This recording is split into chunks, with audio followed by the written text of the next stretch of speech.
Les nations aiment relater l'histoire de leur création. Certains ont débuté avec des empires, d'autres par une révolution, et quelques-uns via des traités de paix peu considérés. Ces histoires façonnant la façon dont les nations se voient et comment elles veulent être vues.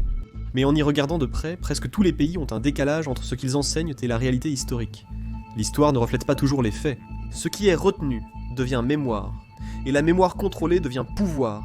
Cet homme le sait mieux que quiconque. Interroger un Tibétain sur la perte de son foyer. Questionner un Ouïghour sur la démolition de sa mosquée. Les récits des Hongkongais sur les changements survenus lorsque manifester est devenu un crime différent de la version officielle chinoise. C'est ce qui importe. Demandez à un Chinois pourquoi la Chine est si grande, il vous répondra qu'elle l'a toujours été. Ils vous diront que la Chine est l'une des plus anciennes civilisations du monde, que des puissances étrangères sont venues, l'ont déchiré et l'ont laissé briser, et que seul le Parti communiste a pu rassembler le pays et le rendre à nouveau fort. Ayant convaincu leur propre peuple, ils cherchent maintenant à manipuler la perception que le reste du monde a de la Chine. Et dans une certaine mesure, ça marche. La Chine d'aujourd'hui est immense. S'étendant sur environ 9 600 000 km², c'est le 3e plus grand pays par superficie sur Terre, mais cela n'a pas toujours été le cas. Il y a quelques décennies, la Chine ressemblait à cela, juste la Terre autour des fleuves jaunes et Yangtze. Cette région, maintenant appelée le cœur de Han, était entourée de royaumes, d'empires et de cultures distinctes de la Chine. Comment la Chine a-t-elle atteint une telle ampleur, et pourquoi ne cesse-t-elle pas de croître ? La vérité, c'est que la Chine n'a pas commencé comme un immense empire. Pendant la majeure partie de l'histoire, c'était une collection de petits royaumes et dynasties, souvent en guerre les uns contre les autres. Ce n'est que pendant de rares âges d'or que ces dynasties se sont étendues, et ont formé quelque chose qui ressemble à un empire uni. Il y a plus de 2200 ans, la dynastie Qing a été la première à unifier brièvement le cœur de la Han. Les dynasties Han et Tang ont étendu leur influence en Corée, au Vietnam et en Asie centrale. Mais ils n'ont jamais détenu de manière permanente la plupart du territoire que nous voyons sur la carte de la Chine aujourd'hui. Alors entrons dans l'histoire. Mao Zedong, premier président du Parti communiste chinois, n'aimait pas cette vérité. Il a donc décidé de changer l'histoire en répétant un mensonge. Xi Jinping se voit comme un nouveau Mao, aspirant à la domination mondiale de la Chine, tout comme son prédécesseur. Je suis certain que les robots du Parti communiste chinois s'efforceront de downvoter cette vidéo pour en réduire la visibilité. Si vous le pouvez, cliquez sur le bouton j'aime et abonnez-vous ci-dessous, cela nous aide énormément contre les robots. Commençons. Après la chute des Tang, la Chine s'est morcelée. La dynastie Song qui suivit fut brillante culturellement, mais faible territorialement. La Chine n'a jamais contrôlé le Nord, le Tibet ou le Xinjiang. L'expansion s'est faite sous la dynastie Qing, derniers dirigeants impériaux chinois. Étrangement, les Qing n'étaient pas des Han chinois, mais des Mandchous du Nord. Mais durant leur règne, ils ont bâti la Chine la plus vaste que le monde ait connue. Au XVIIIe siècle, les empereurs Qing avaient annexé le Tibet, le Xinjiang et la Mongolie intérieure. Ils ont revendiqué la Mongolie extérieure et se sont avancés loin en Asie centrale. À son apogée, l'empire Qing s'étendait de la mer du Japon au Pamir, de la Sibérie aux tropiques. Cette carte de la dynastie Qing est devenue le modèle de la Chine moderne. Le Parti communiste a adopté cette idée, et Xi Jinping semble maintenant l'étendre encore plus loin. Il a déjà accompli plus que tout autre dirigeant depuis Mao. Le Xinjiang, le Tibet et la Mongolie intérieure sont sous contrôle strict et remodelés pour correspondre à la culture chinoise Han. L'autonomie de Hong Kong a été écrasée, et la mer de Chine méridionale, autrefois partagée, est maintenant gardée comme si elle n'appartenait qu'à la Chine. Mais cela ne signifie pas que c'est terminé. Ici semble croire que son héritage ne sera complet que lorsque chaque recoin du pays sera sécurisé, et toute résistance, interne ou étrangère, éradiquée. Pour comprendre, il faut remonter à 1912 quand la dynastie Qing s'est effondrée. Ce qu'ils ont laissé derrière eux n'était pas un pays fort ou uni, c'était un empire brisé. La République de Chine a été déclarée comme le nouveau gouvernement, mais elle était fragile. Les seigneurs de guerre ont vite pris le contrôle de diverses régions du pays, les gouvernant comme leur royaume personnel. Le gouvernement central à Pékin n'avait qu'un contrôle limité en dehors des zones principales. Le Tibet et la Mongolie extérieure se sont complètement détachés. Les États agissaient comme des nations souveraines, avec leur propre gouvernement, armée et relations internationales. La Chine revendiquait les anciennes frontières Qing sur papier, mais ne contrôlait pas la plupart de ce territoire en réalité. Ce qui a suivi a été une longue période d'instabilité. Des années 10 aux années 40, la Chine était en chaos constant. Des seigneurs de guerre se sont battus. Un mouvement nationaliste a émergé avant l'invasion du Japon impérial. Après la Seconde Guerre mondiale, la Chine était dévastée. Le nord avait été occupé par le Japon et les communistes contrôlaient de vastes zones rurales. Jusqu'en 1949, les nationalistes contrôlaient des villes et le sud-ouest, tandis que les régions frontalières étaient à peine gouvernées. Le Parti communiste chinois a gagné la guerre civile. Mao Zedong se tenait sur la place Tiananmen et a déclaré la création de la République populaire de Chine. Les nationalistes de Chiang Kai-shek se sont réfugiés à Taïwan. Désormais, la Chine avait un drapeau, un gouvernement et une vision, celle de ramener l'intégralité du territoire de l'ancien empire. Mao et son nouveau gouvernement avaient hérité d'un pays aux frontières imprécises et incomplets. Plusieurs régions périphériques échappaient encore au contrôle communiste. Le Xinjiang, par exemple, était dirigé par un seigneur de guerre local et influencé par les soviétiques. Le Tibet était indépendant sous le Dalaï Lama. La Mongolie intérieure était sous contrôle chinois et mongol. Même certaines parties du cœur de la Han, comme l'île de Hainan et des îles côtières, restaient aux mains des nationalistes. Pour Mao et ses camarades, c'était inacceptable. Pour eux, réunir ces régions était crucial afin d'effacer les humiliations passées et empêcher de futures ingérences étrangères. Le Xinjiang, l'une des premières cibles, est comme le Far West de la Chine. C'est une immense étendue de déserts et de montagnes dans l'extrême nord-ouest, bordant l'Asie centrale. En 1949, des émissaires communistes ont négocié une reddition avec les dirigeants locaux de la région, évitant ainsi une guerre ouverte. Plusieurs dirigeants ouïghours et kazakhs qui devaient rencontrer Mao sont décédés dans un accident d'avion mystérieux, un événement qui soulève toujours des interrogations. Cependant, l'entrée de l'armée populaire de libération au Xinjiang en décembre 1949 s'est déroulée de manière principalement pacifique, sans résistance majeure. La région était sous contrôle communiste. C'était un gain massif. 1,6 million de kilomètres carrés de terre, riche en ressources, et clé pour la sécurité de la Chine à l'ouest. Ensuite est venu le Tibet. Le Tibet, de la taille de l'Europe de l'Ouest, se gouvernait lui-même depuis la chute de la dynastie Qing en 1912. Cependant, les communistes chinois voyaient les choses différemment. Pour eux, le Tibet appartenait à l'ancienne carte Qing, signifiant qu'il devait être sous contrôle chinois. En octobre 1950, l'armée populaire de libération a pénétré à l'est du Tibet. L'armée tibétaine était petite et mal équipée, et la résistance a été rapidement submergée. L'année suivante, les dirigeants du Tibet ont signé l'accord en 17 points, qui faisait du Tibet une partie de la Chine, tout en promettant autonomie et liberté religieuse. La version chinoise de l'histoire a appelé cette prise de contrôle une libération pacifique. Selon eux, le Tibet était un lieu féodal et arriéré, dirigé par de puissants lamas qui maintenaient la population dans la pauvreté, et la Chine est intervenue pour libérer les Tibétains de ce système. Pour la plupart des Tibétains, cela ressemblait à une invasion. Leur pays a été pris en charge, et ils ont perdu leur liberté. Dans les années qui ont suivi, Pékin a adopté une approche relativement non interventionniste, laissant le Dalaï Lama en place et la gouvernance locale largement inchangée. Mais cela fut de courte durée. Contrôler la Mongolie intérieure s'avéra différent. À la différence du Tibet ou du Xinjiang, cette région n'a pas requis de prise de contrôle militaire. Elle était déjà attirée par le Parti communiste avant la création de la République populaire de Chine. Au nord de la Grande Muraille, la Mongolie intérieure a été une région frontalière, alternant entre règne chinois et indépendance. Sous la dynastie Qing, les Mongolies intérieures et extérieures appartenaient à l'Empire. Après la chute de la Qing, la Mongolie extérieure s'est séparée et est devenue un État aligné sur l'Union des républiques socialistes soviétiques, tandis que la Mongolie intérieure est restée avec la Chine. Certains dirigeants mongols locaux dans cette région travaillaient déjà avec le Parti communiste chinois. Ces dirigeants étaient de gauche et soutenaient les idées communistes, surtout pendant les années chaotiques de guerre et de révolution dans les années 40. En raison de cette coopération, le Parti communiste chinois a créé une configuration politique spéciale en 1947, 2 ans avant de prendre le contrôle de toute la Chine. Ils l'ont appelée la région autonome de la Mongolie intérieure. Pour la première fois, les communistes créaient une région accordant une autonomie limitée à une minorité ethnique en Chine, un modèle qu'ils reproduiraient plus tard au Tibet, au Xinjiang et ailleurs. En 1949, la Mongolie intérieure a été pleinement intégrée à la République populaire de Chine avec des frontières étendues, pour englober la plupart des terres traditionnelles mongoles en Chine. Après avoir sécurisé ces grandes régions, le Parti communiste chinois a nettoyé le reste. Hainan a été prise en 1950. Quelques îles au large ont été capturées au cours des années suivantes. Donc, en additionnant le Tibet, le Xinjiang et la Mongolie intérieure, la République populaire de Chine a ajouté des millions de kilomètres d'eux à son territoire. Pour mettre cela en perspective, la Chine de l'Est, où vit la majorité des Han, fait environ 5 à 6 millions de kilomètres. Ajoutez le 1,2 million, le 1,6 million et la 1 100 000. Cela représente environ 4 millions de kilomètres carrés, ajoutés rien qu'avec ces 3 régions. En bref, près de la moitié du territoire chinois actuel provient de régions historiquement non Han et n'est devenue une partie de la République populaire de Chine que durant les premières années communistes. La Chine nomme officiellement ces zones des régions autonomes. Il y en a 5, le Tibet, le Xinjiang, la Mongolie intérieure, ainsi que le Ningxia pour les Hui et le Guangxi pour les peuples Zhuang. Mises ensemble, elles couvrent environ 45% du territoire chinois. Voilà en grande partie pourquoi la Chine est si vaste, si vous vous êtes déjà posé la question.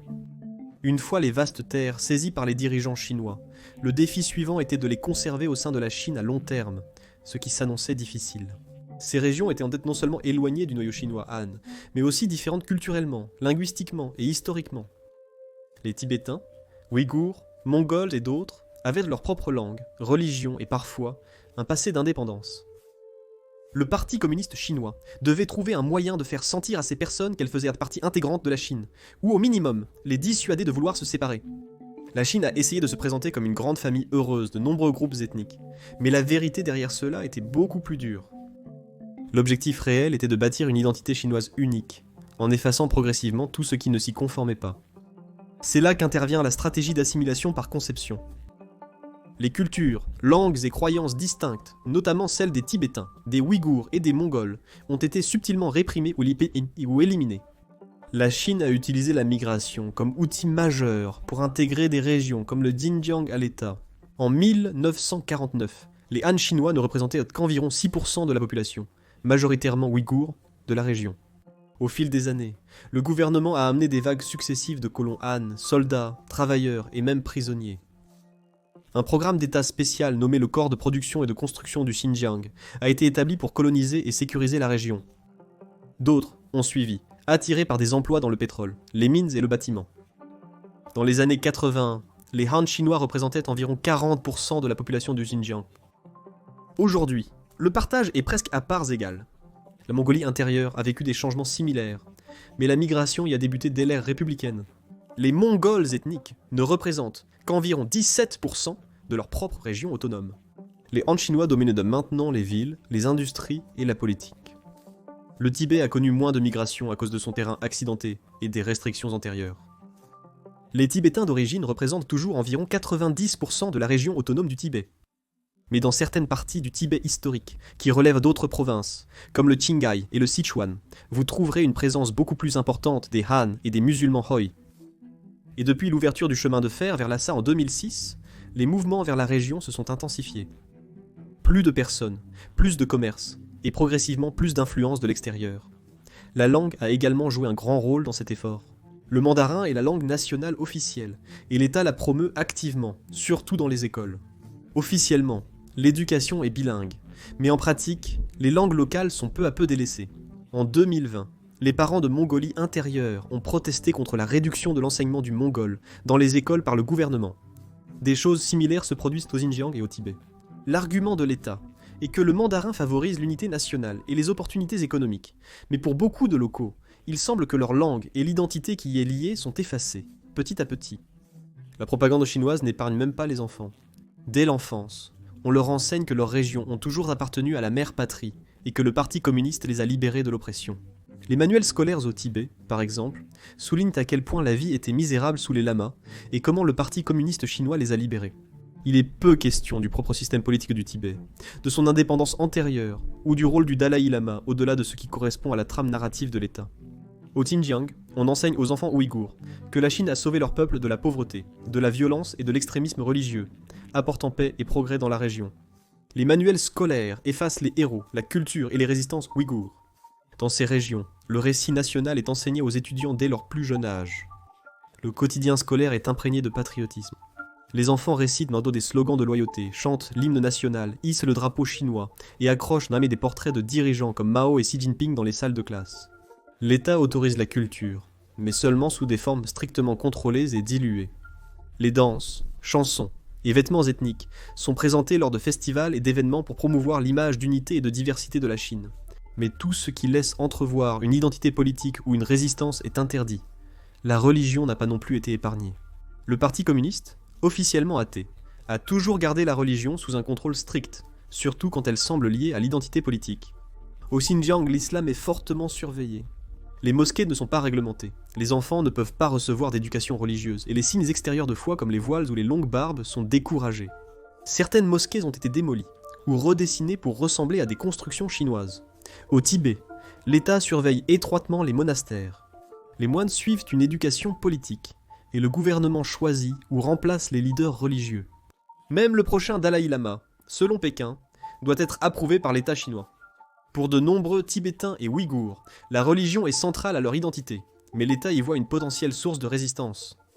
Et lorsque les gens résistent, la réponse est sévère. Au Tibet, les manifestations ont été accueillies avec violence et arrestations massives. Montrer une simple photo du Dalai Lama peut vous envoyer en prison.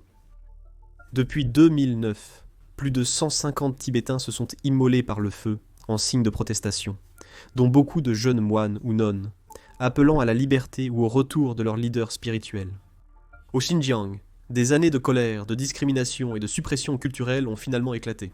En 2009, après des tensions de longue date, une émeute majeure a éclaté à Urumqi. La violence a fait des centaines de morts, dont beaucoup d'Ouïghurs abattus par la police ou battus par des foules. Au lieu de s'attaquer aux causes profondes, le gouvernement a répondu par une répression brutale. Les forces de sécurité ont envahi la région et perquisitionné des maisons. Des personnes ont disparu, et les espaces publics sont devenus des zones militarisées. Au lieu de s'attaquer aux causes profondes, le gouvernement a répondu par une répression brutale. Les forces de sécurité ont envahi la région et perquisitionné des maisons. Des personnes ont disparu, et les espaces publics sont devenus des zones militarisées. À la fin des années 2010, la répression avait atteint un nouveau niveau. Des documents fuités, des images satellites et des témoignages de survivants ont révélé l'ampleur de ce qui se passait. Plus d'1 million d'Ouïghours et d'autres musulmans ont été rassemblés et enfermés dans des centres que l'État nommait de formation professionnelle. En réalité, c'était des camps de prisonniers, où les détenus étaient forcés de renier leur religion, d'abandonner leur langue et de prêter allégeance au parti communiste. Des rapports faisaient état de torture, d'abus sexuels, de stérilisation forcée et de familles déchirées. Les enfants étaient envoyés dans des internats d'État et élevés en chinois, privés de leur culture. Ces camps avaient un seul objectif, celui d'effacer ce qui faisait d'eux des Ouïghours et de les reconstruire en tant que citoyens chinois obéissants. Du point de vue de Pékin, le plan est un succès. Aucun soulèvement ni guerre, l'État a le contrôle absolu. À bien des égards, cela semble stable. Les jeunes Ouïghours et Tibétains maîtrisent désormais le mandarin, étudient dans les universités chinoises et travaillent partout en Chine. En apparence, les choses paraissent normales. Malgré tout, la tension persiste, bien que réduite au silence. Beaucoup se sentent encore profondément liés à leurs racines. Ils pleurent toujours leur perte, sans pouvoir l'exprimer à haute voix. Avec les caméras omniprésentes et la surveillance policière, la peur de disparaître soudainement règne. L'État en est conscient. Les Chinois savent que pour conquérir durablement des terres, au-delà de la force militaire, ils doivent imposer leur histoire et leur langue pour effacer la mémoire du peuple conquis.